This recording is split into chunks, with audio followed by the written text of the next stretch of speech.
Yo, what's up, chefs? Hope you're having a good time with the dungeons today. In this video, I'm going to be providing an in-depth solo warlock guide, primarily tailored to high roller, but I'll have a brief section on normals at the beginning as well. This video is also probably going to be really long, so I've got all of the different sections of the guide set up as chapters for the video, so if you want to get straight to high roller stuff, or just something in specific, feel free to skip around as you see fit. Also, you're probably wondering, why should I trust what this guy says? And that's fair. So to give a little background, I've got over 950 hours sunk into the game. After the most recent patch, I've basically got 2 level 100 warlocks at this point. And in addition to that, I'm also currently ranked 250-ish on the overall solos leaderboard, as well as being top 50 on the warlock leaderboard. Finally, as a quick disclaimer, Iron Mace is rather rapidly changing the game, and particularly when it comes to gear, things have changed multiple times just within the last few patches, so some of this guide may become outdated rather quickly, and you'll just have to try to apply the things I talk about in this video to the current patch. I'll also probably not touch on multiclassing, but if I do, it will be very brief since there are an infinite number of combinations, and that system will likely get heavily changed or removed altogether according to Iron Mace. Hopping straight into it though, I'm just going to give a brief overview of what I run in normals, even though I pretty rarely do them anymore unless I just feel like warming up my PvP or haven't played in a few days or whatever the case may be, so there definitely could be some better builds out there if normals are your preferred game mode. And if you're trying to learn a high roller build, like one of the ones I go over in the next section of the video, I'd recommend you just mimic it as much as possible and then hop into some normal games to get some practice. Obviously, you might not be able to use all the spells and whatnot due to having low knowledge, but it's just practice at the end of the day. Anyways though, as for what I would run in normals, I'll go over that now. Starting with the perks, I would run Torture Mastery, Vampirism, and then Dark Reflection plus Soul Collector, which do synergize together. As for the skills, I personally like to run Blow of Corruption plus Spell Memory, even after the nerf to Blow of Corruption. Phantomize does work as well, but I just think it's less effective because you probably won't have that much move speed, so you're probably going to end up in some melee fights. As for the spells, I like to take Curse of Pain, or as it'll probably be referenced for the rest of the video, Cop, then Power of Sacrifice, Flame Walker, and then I slot Hellfire followed by Hydra. If you want a boss in a default kit, then you just swap the order of your Flame Walker and Hellfire, but either way it goes, you're just one knowledge away from being able to use both of them, which you can get via some gear from the vendor, or just by finding some items in the match. But you'll probably never get enough knowledge to be able to use Hydra as well, so you could consider taking something else if you want to. Other than that, I'm not really going to go over gear or playstyle or any of that stuff for the normal side of things, since this video is mainly being tailored to high roller, so that'll conclude the normal section. Alrighty, moving on to the remainder of the video, which will focus on high roller. We're going to get things started by going over the main builds that I find to be viable, as well as the gear / stats to go with each of them. Quick disclaimer here, which is that I'm sure there are other builds that are viable, as Warlock is one of the most diverse classes when it comes to having a bunch of different builds that are either viable or semi-viable, but these are the ones that I've personally found success with and felt were worth mentioning in this video. Kicking it off with the caster builds, which there are 3 of them that I'll be going over, and the first one, which is my preferred build at this time, and what I believe to also be the strongest of the 3, is the Torture Mastery Warlock. Starting off with the perks, you'll probably notice that these are the same as what I recommended for normals, as we've got Torture Mastery, Vampirism, and then once again Dark Reflection plus Soul Collector. However, I am going to go into a bit more detail here, as I think there are definitely some options you can play around with. For starters, Soul Collector can certainly be swapped out for anti-magic, and the general rule of thumb for this in my book is if you're running into a lot of rogues, or melee in general, but particularly rogues, then Soul Collector is your friend, as it kind of counters the shit out of them and gives you a good chance against a rogue coming out of stealth to ambush you. On the flip side, if you feel like you're running into a lot of wizards or other warlocks, which I don't find that to be the case usually in solos, then you can swap it out for anti-magic. I feel like a lot of people just default into running anti-magic because it is such a good perk on paper, and especially in duos and trios, it's insanely powerful, but it's not actually providing you any meaningful value if you're not running into magic damage builds in solos. Additionally, other perks that are worth considering would be Malice and Immortal Lament. So for example, if you're pretty convinced you'll never get hit in melee, then you could drop Dark Reflection and Soul Collector and run something like Malice and Anti-Magic or Malice and Immortal Lament. Malice, being just a flat 10% increase to your will, provides you with a little extra damage as well as a marginal amount of magic resist. And Immortal Lament is not something I'd recommend once you get comfortable with Warlock, but if you find yourself accidentally casting spells when you're really low on HP and dying from it, then Immortal Lament can definitely help you out in those situations, but could end up having you build a bad habit of not watching your HP and being prepared to pop a bandage before using Hydra to heal up with. Also, I've been landmined enough at this point that I pretty much usually stick with Dark Reflection and Soul Collector. As for the skills, I think there isn't much wiggle room here, and I would almost always recommend taking Phantomize plus Spell Memory. I have, and you certainly could, tinker around with running Blow of Corruption instead of Phantomize, but the utility of having Phantomize to get out of sticky situations or control space with Flamewalker, once you've gotten the hang of it, is really hard to beat, especially after the Blow of Corruption nerfs. As for the spells for this build, this may be a little weird to some people, but it's what I've come to find the most success with, and it's Cop, Flamewalker, Hellfire, Hydra, and then Life Drain or Sacrifice. The first thing to talk about, which is whether I take a Life Drain or Sacrifice, and this pretty much depends on your budget / the stats you like to prioritize, and I'll be honest and say that prior to the recent patch that lowered the max rolls for a bunch of different stats and took all attributes off rings and things like that, I was almost always running Life Drain because there were so many good stats to focus on that I wasn't actually finding much room for magical healing in my build. And I would say unless you're upwards of roughly 12 plus magical healing, I think healing off your Hydra with Cop followed by a Life Drain gives you a lot more bang for your buck than using Cop and Sacrifice. But just as a quick example as to how this is changing, prior to the patch, pretty much all of my rings were rare with +1 all, +2 add magic. But now that there's no +1 all on rings, I've started using a lot of +2 magic healing, +2 true magic damage rings. Also, the chest piece prior to the patch, I was mainly using rare +2 all with a random additional stat, because a chest piece with +2 all, +3 magic healing would have run you upwards of 4,000 gold, but now you could get a +1 all, +3 magical healing chest piece at a fraction of that price. And I've found some for right about 1,000 gold, just to give an example. The second thing to talk about is Hellfire, which to me is just something I don't like to play without. It makes bossing so much easier. It also makes dealing with spider pots incredibly easy, as you can just Hellfire them from a distance to break them. You can also break doors in a pinch, which does come in clutch. But if you're just looking to PvP, you could consider running Dark Bolt or Ray of Darkness in that slot. But you have to remember that these spells will eat your Darkness shards and remove the synergy with Dark Reflection, so I wouldn't usually recommend it. And I'm also kind of a Dark Bolt hater. You could also run Sacrifice in this slot for a bit of a weird build, and this just gives you a lot more agency on how you choose to heal, depending on the situation. Or finally, if you're running into a lot of spellcasters, you could drop Soul Collector for anti-magic, and then you'd slot Eldritch Shield here. But you have to remember that you're pretty much eliminating your ability to do Cyclops if you get rid of Hellfire, and your Troll kill will also be a lot slower. Moving on to the gear / stats for this type of build. For the types of gear pieces I like to run, I usually go with a Shadow Mask, Oracle Robe, Mystic Gloves, Loose Trousers, Lightfoot Boots, and then finally a Radiant Cloak. Could consider swapping out the Shadow Mask for an Occultist Hood, but I never would unless I was on a budget, because going from a purple Shadow Mask to an Occultist Hood results in a 7 move speed difference, which is a pretty big difference, but the Occultist Hood is definitely way cheaper and a solid option for a budget build undoubtedly.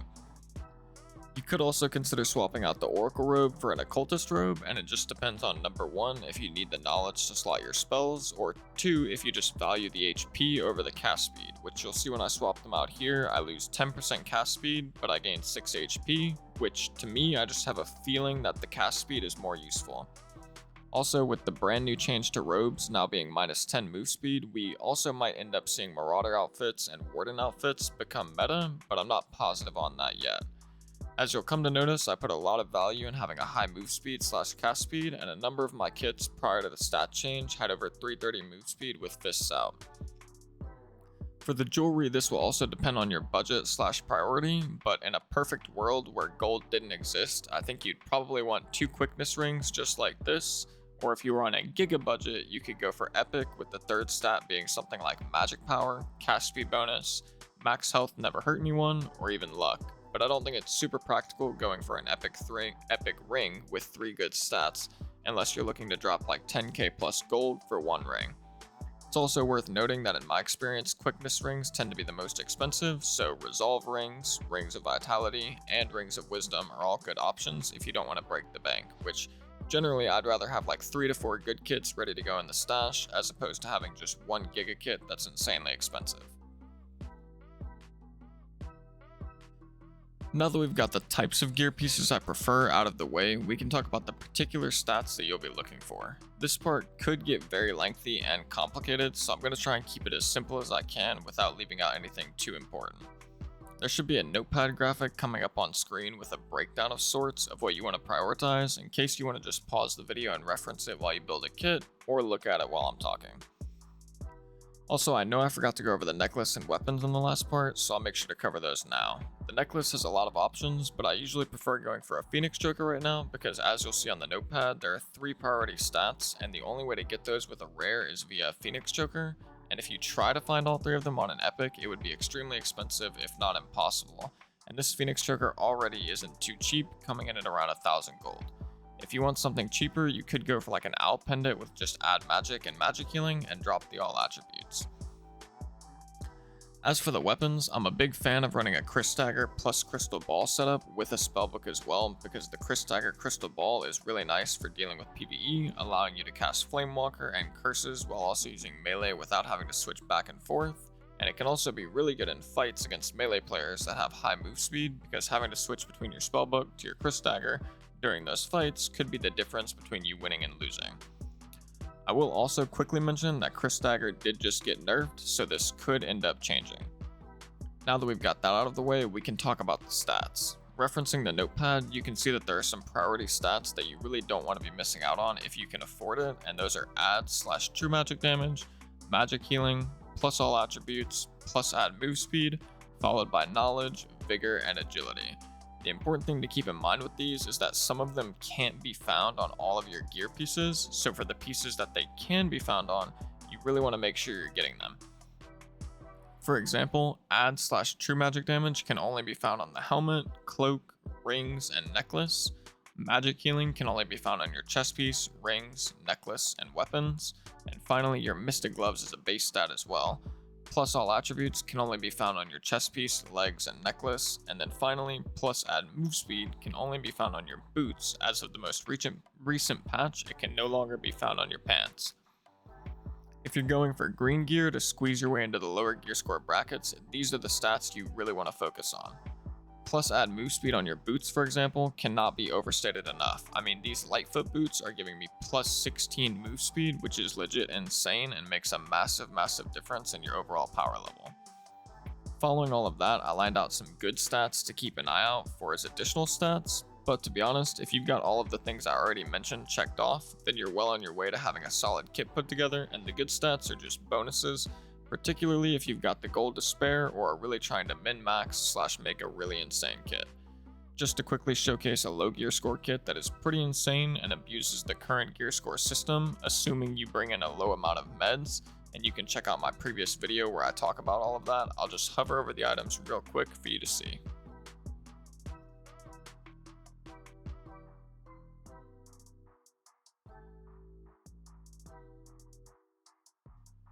Alrighty, now that we wrapped up the first build as well as gear and stats, I want to go ahead and preface the next build by saying the rest of the builds will be a lot shorter to describe / explain because there ends up being a lot of overlap, thankfully. Moving on to the next build though, we have the Hydrain Warlock. This build in my opinion is hands down just a budget version of the Torture Mastery Warlock and is much cheaper to build while still having a very similar feel and a lot of the same strengths. Starting off with the perks, the only difference between this and the last build is that you replace Torture Mastery with something else, and my preferred choice is Malice. All of the other options I mentioned before are still in play, such as swapping Soul Collector for anti-magic, so on and so forth. The skills are also going to be the same, so you'll still be taking Phantomize and Spell Memory.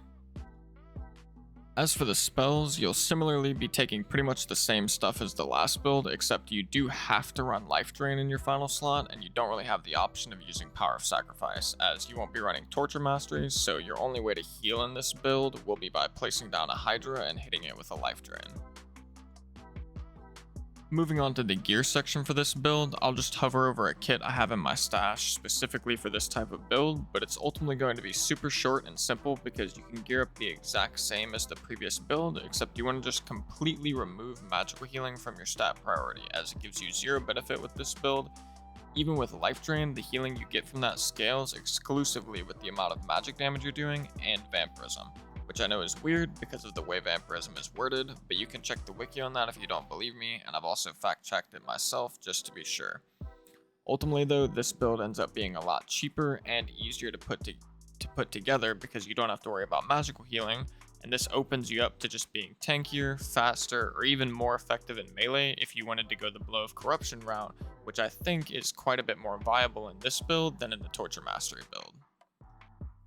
Up next, we're on the final caster build, which I do have the least experience with, but have tried it out a number of times still, and I do think it really shines in duos, but it is the Meme Beam build.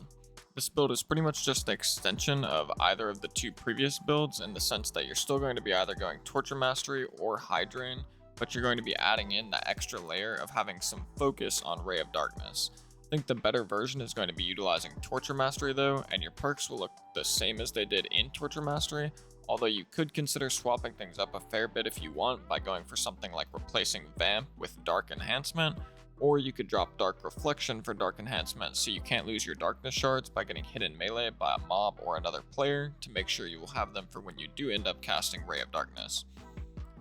The skills will be the same and the spells will be the same, except for the fact that you have to drop something for Ray of Darkness, and I think the best choice and pretty much the only choice is to drop Hellfire, which does kind of suck because you then really hinder yourself in regards to being able to boss, but this build is really more focused on PvP exclusively anyways. There is a lot of potential with this build though, and the main idea is that you want to make sure you have 10 Darkness Shards, then you want to start off your fight by acting like a regular caster Warlock, throwing out a curse or two, keeping Flamewalker up, maybe dropping a Hydra, but then at a certain point you want to throw in a Ray of Darkness, which is going to come out like a Kamehameha wave, doing just a nuclear amount of damage, since it scales at 100% effectiveness with additional magic damage on a per second basis, and then also scales with Soul Collector. So just to do a little math, you're at 12 base damage, plus 11 additional or true magic damage, so that's 23 damage a second. Then you multiply it by 2 from Soul Collector, which ends up making it 46 damage a second for 5 seconds. And I think you can see how that can end up being pretty strong in PvP, and this isn't even counting your magic power bonus. As for the gear section for this build, you can just go ahead and reference the gear from either of the previous builds, depending on whether you want to play the Torture Mastery version or the Hydrain version, because the gear will ultimately be the same. Alrighty, that concludes the rather lengthy build section of the video. I imagine most people will have just skipped around through that to the specific build they're interested in, but if you stuck through and watched all of it, then you're a real one. Following that though, the next section of the guide is going to be going over the general playstyle and matchups. Similarly to the build section, there's going to be a lot of overlap for the Caster Warlock playstyles and matchups, so I'm just going to focus on the Torture Mastery Warlock exclusively. Getting started with the Torture Mastery Warlock, before I get into the matchups where I'll be ranking them from easiest to hardest while also giving a general breakdown of how to play the fights, I'm going to just quickly give an overview of the general playstyle. If you're a really experienced Warlock, then you might want to skip the general playstyle section and just go straight to the matchups. Anyways though, in regards to the general playstyle, your ability to clear PvE is very strong, particularly once you start learning how to train mobs and use Flamewalker / Hellfire to clear them down. You also have insane bossing capabilities via Hellfire, and once you've learned how to do Cyclops and Troll, you can actually do them incredibly fast while also being incredibly safe from the bosses as well as from other players trying to counterboss you. One tip for that is while doing Troll, I like to leave both doors to the boss room open, so I always have the option to phantomize out through either door if needed. And while doing the Cyclops, I always like to leave the northernmost door open, since people trying to counterboss you will be coming from the west door 9 times out of 10. Finally, never forget that you have some of the best sustain in the game, so make sure to use that to your advantage.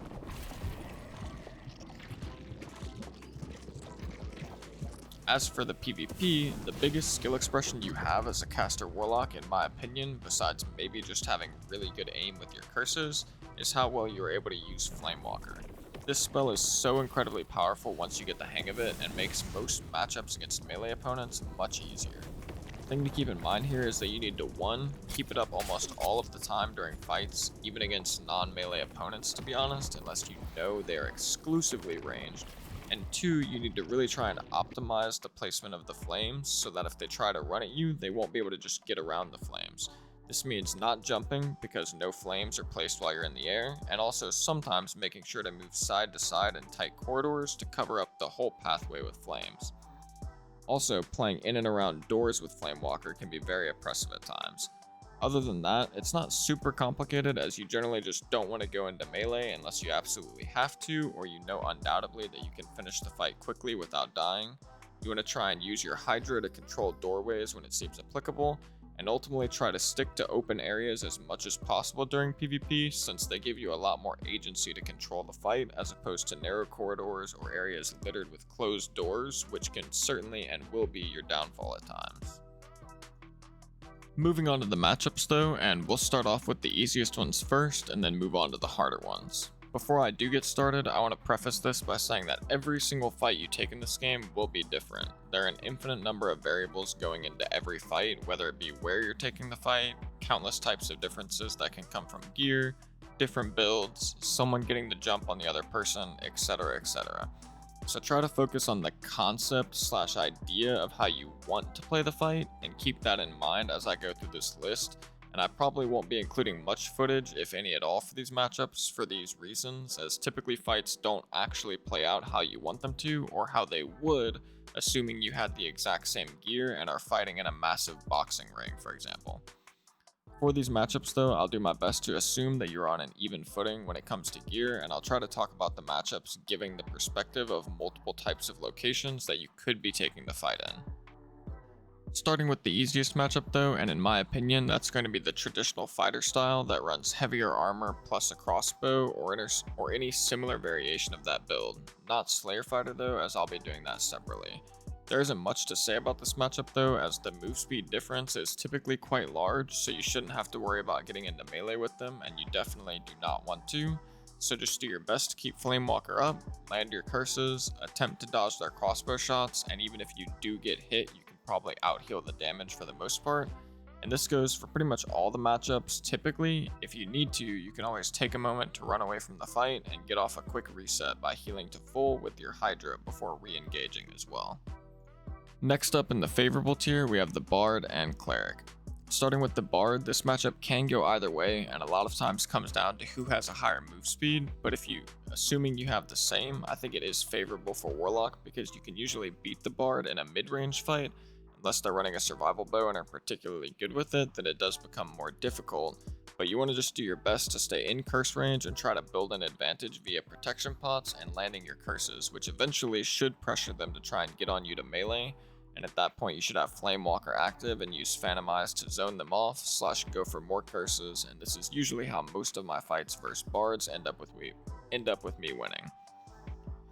I will say it can get really sticky though if they see you coming and keep you out of curse range by pelting you with the serve bow or hitting some nice crossbow shots while kiting away, since they usually have similar move speed to you, and this matchup can sort of feel like you're fighting against a ranger. As for the Cleric, similar to the Plate Fighter, you'll usually have the move speed advantage, which gives you most of the agency, allowing you to reliably get into curse range and build up an advantage. The main thing to watch out for is getting Holy Strike spammed or getting into melee with them if they're running Smite or Divine Protection, so I wouldn't recommend melee typically. The way to somewhat reliably avoid the Holy Strike spam is to start the fight by just feigning in and out of their range, act like you're going for a curse, but don't actually have the intention of throwing it out. Just force them to use their Holy Strike and then just jump backwards preemptively to avoid it. The advantage here is that they only have 4 casts of Holy Strike, I believe, so if you can get them to waste 2 to 3 of them, then you've pretty much won the fight, even though it might take a little bit because they'll probably heal spam through a lot of your damage at first. Following that, we have the skill-based / even tier, which I'm placing the Warlock, Wizard, Rogue, and Slayer Fighter. Starting with the Warlock, if it's a caster Warlock, it's just a pure skill matchup for obvious reasons, but if it is a melee Warlock, then I'd say it's still pretty even, and the main thing to consider there is to avoid melee and hold your Phantomize for after their Phantomize, and to not use it at the same time or beforehand. Then pretty much just treat the matchup like you're playing against a Slayer fighter, which I'll go over in a minute, except they don't have any ranged options, so it should be a bit easier. Next up we have the Wizard, which similar to Caster Warlock is basically a pure skill matchup. Whoever is hitting their spells more will probably win. The advantage the Warlock has is if you can kite in and out in between spells and allow yourself to heal up from the curses you've hit or heal up off a Hydra, you'll usually gain an advantage because Wizards heal very slowly via bandages and health pots exclusively. But against good Wizards, they usually don't give you that opportunity and will try to just pressure you really hard with zaps and fireballs, so it can be pretty hard at times. The advantage the Wizard has is they just do more damage flat out. For Rogues, some people might disagree with me here and say that Warlocks have the advantage in this matchup, but usually Rogues will have the move speed advantage, which actually gives them the agency, and good Rogue players will know how to use this to either turn the fight into a stalemate by just never letting you get into curse range while trying to hit you with their hand crossbow, or they'll find a way to get the jump on you. My experience, the best way to deal with Rogues as a Caster Warlock is to try and get the jump on them and make it to where they can't run away, aka in a closed space, or if they run away they'll start aggroing a bunch of mobs, and then you just have to play the fight very meticulously and hope they either aren't running hide or that it's on CD, and you can usually win. Against Rogues in particular though, you need to always make sure you have Flamewalker up, because they can quickly go from running away to being on top of you if you let Flamewalker go down for too long. Finally, we have the Slayer Fighter, which mainly comes down to your ability to properly use Flamewalker and stay out of melee range, but with the new move speed cap at 330, I think this matchup is going to be a bit harder than it was before, as it should be easier for fighters to get on top of you and force your Phantom Eyes without having to use Sprint, which if that happens you've probably lost, and if the reverse happens, where they use Sprint before you use Phantom Eyes, then you've probably won, and that's what most of this matchup comes down to, is CD management. Other than that, just do your best to land your curses, try and dodge their crossbow shots, and similar to the other fighter matchup, that's pretty much how you'll win. Finally, in the hardest / avoid tier, I'm going to be slotting Barbarian followed by Ranger, and I'll start off by saying I think the Ranger is definitely the worst of the two, but the Barbarian is not easy either. Starting with the Barbarian though, and this could just be my personal bias coming out, but I hate playing against Barbarians, and it mainly comes down to the fact that they just feel like a Slayer fighter on steroids to me. They usually have similar or higher move speed than Slayer fighters if they're building properly for solos. They easily hit the move speed cap with Rage, they have a ridiculous amount of HP which forces you to hit a lot of curses to deter them, while also having a bunch of Francisca axes that hit for ridiculous amounts of damage and slow. On top of that, they may or may not be running Iron Will, which if they are, makes the matchup just that much harder. I think this applies to Ranger as well, but the best advice I can give is to just try and avoid taking fights with either of these classes if you don't think you have a substantial gear advantage. Specifically with Barbarian, it only takes a singular mistake and you're probably just dead. If you have to take the fight or feel like you have the gear advantage, then you want to make sure you have Flamewalker active at all times and do your best to stay at mid-range. If they pull out their Francisca axes, you can either 1. Try to swap to melee to force them to swap away from their Francisca axes, and then you can back out again to start throwing curses and just repeat that cycle of forcing them to swap between their Franciscas and melee. Or 2, you can just try to stay at mid-range, and it's kind of a skill check of if they can hit you with like 3 to 4 Franciscas in a row or not. Whatever you do though, if they pull out the Franciscas, don't just turn around and start running away, because it makes you an easier target for 1, and it also just allows them to chase you forever, which will probably put you in a bad spot, either running into a bunch of mobs or into a closed area or closed doors. So you kind of just have to stand up to them if the fight does break out. Next, we've got the Ranger, which point blank period, if you don't have a gear advantage, I just would not take this fight unless you can tell they suck. Good Rangers will not let you get into curse range and will just melt you if you try, and the fight will be over as quickly as it started. You don't have the PDR or health to tank that many shots, and the best way to win this matchup is by 1, either knowing you have the gear advantage, or 2, getting the jump on them where the fight starts in mid-range and you can open up with some curses and potentially even force the fight to melee if you can tell they're running like a bow plus crossbow build.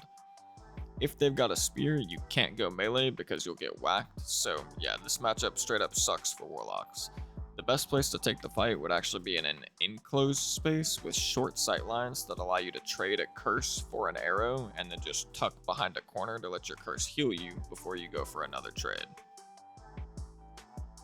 Alrighty, that's going to conclude the matchup section. Just a quick reminder again that every fight that you take in this game will be different, and particularly with the introduction of multiclassing, whether or not this list of matchups will actually be useful is up in the air at this point, because you might see someone that looks like a Slayer fighter because they're dual wielding with a crossbow, but then it turns out they're actually a barbarian with Iron Will plus anti-magic, and you've lost the fight before it started. You might also see someone that looks like a cleric, but then it turns out they're a wizard cleric warlock hybrid with anti-magic and eldritch shield, and you probably lost the fight before it started as well. Also, while I haven't gotten to test it myself that much yet, the introduction of the new move speed cap being 330, I do think on paper seems like it'll be a huge nerf to caster warlock, as it should be much easier for most classes to hit that move speed cap in solos with good gear, plus some sort of movement speed ability via multiclassing such as rage or sprint. In regards to multiclassing as a caster warlock, as I said, I probably won't say too much here, and I'll probably try to make a separate video on this after giving it some more thought, but currently there don't seem to be a ton of super appealing options from my view. The main one that comes to mind for me is Overheal from Cleric, and I know a lot of people think Advanced Healer will be good, but if you've already got like 10-ish magical healing from your kit, then Vampirism definitely is just a better choice, so I think Advanced Healer would only be good on a low budget. But Overheal definitely seems really strong, and I'd probably replace Soul Collector with it. I've also given the idea of running 10 spell Warlock and multiclassing into Wizards some thought, but the problem with that, it seems, is that you just don't really have enough knowledge to actually slot that many spells, whereas a Wizard multiclassing into Warlock seems pretty insane to be honest. But I'm going to look into this one more before I completely discard it. There are definitely some interesting multi-class ideas for Melee Warlock though, that I'll probably cover in the Melee Warlock guide. Just an idea I've already thought of is taking Poisoned Weapon from Rogue, Ignite from Wizard, then pairing that with Bloodstained Blade with a Crystal Ball / Cris Dagger setup, and the numbers start to get a bit, well yeah, just perfectly balanced actually, not even OP in the slightest, perfectly balanced. For the sake of not making this video too much longer than 30 minutes though, I'm going to conclude it here. If you made it this far, then I really appreciate it and hope you got some valuable information. If you guys want a video on how to effectively boss / farm AP that goes over like the best rooms in Goblin Caves for AP or the routes I like to take, definitely let me know. Also, if there's anything you felt like I left out for this caster warlock guide, and even if you just have any, and I mean any individual questions, feel free to drop them down below and I promise I'll respond with an answer. You can check my recent videos for evidence, but I respond to literally every single comment where I feel like there is a response to be made. Other than that, be on the lookout for the Melee Warlock guide that'll be coming out soon. And last but not least, take it easy, chefs.